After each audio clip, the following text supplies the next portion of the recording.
For today's video, haircut pompadour, right side, use number 2 guide, number 1 guide, and then 0,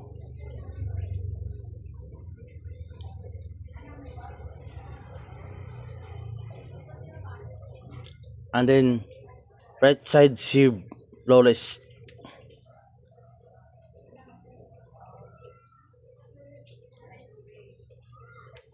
Small cut hair, right side,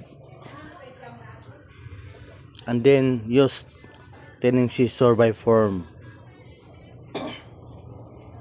Next, left side, haircut pompadour, use number 2 guide,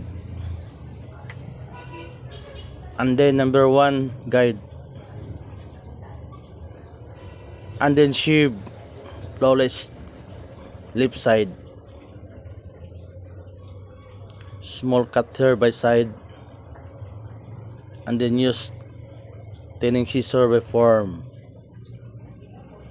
Next, back view pompadour, use number 2 guide, and then number 1 guide, and then 0,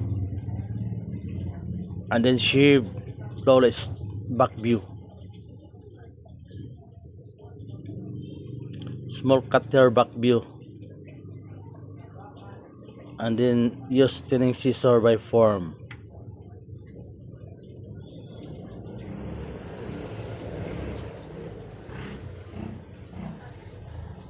Next, front view, small cut hair top,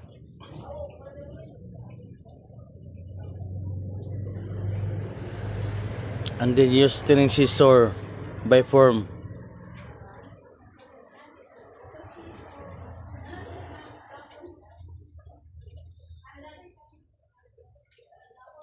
Thank you for watching.